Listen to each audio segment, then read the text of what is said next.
My digital learning and leading journey. I first began my journey by meeting a recruiter at Region 10 Technology Conference. I was lured in by the promise of no thesis, so I filled out their more information card, and I received a phone call from a very helpful lady who helped me fill out my application and submit it just in case. Well, I was accepted, so I figured, why not? I wasn't sure I could keep up with the coursework along with my busy schedule, but I was ready for the challenge. My greatest support came from my family, putting up with me working most weekends and reading while attending their school events. Without their patience and love, I might have never accomplished this program.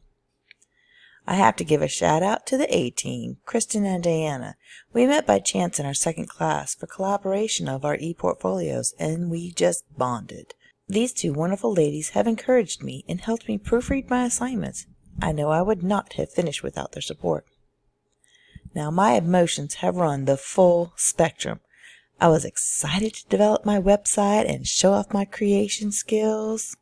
I felt confident in 5317 because I got to evaluate technology apps, teach teachers how to use technology effectively in the classroom on a daily basis, and a podcast. In 5305, Disruptive Innovation in Education, I had to write my first literature review, and I was not happy. I did not want to write any large papers, but I got through it, and then I felt more accomplished for having completed it.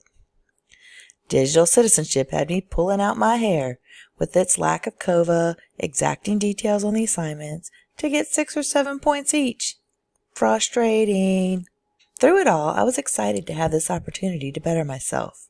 Even if I felt overworked and super stressed as those due dates approached, with the late nights and low battery feeling the next day, they never stopped me. I seemed to thrive on the adrenaline rush.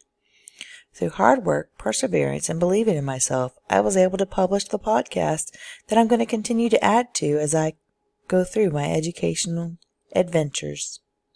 In hindsight, I would do more of my work during the week instead of leaving it all for the weekends, taking away from my family time.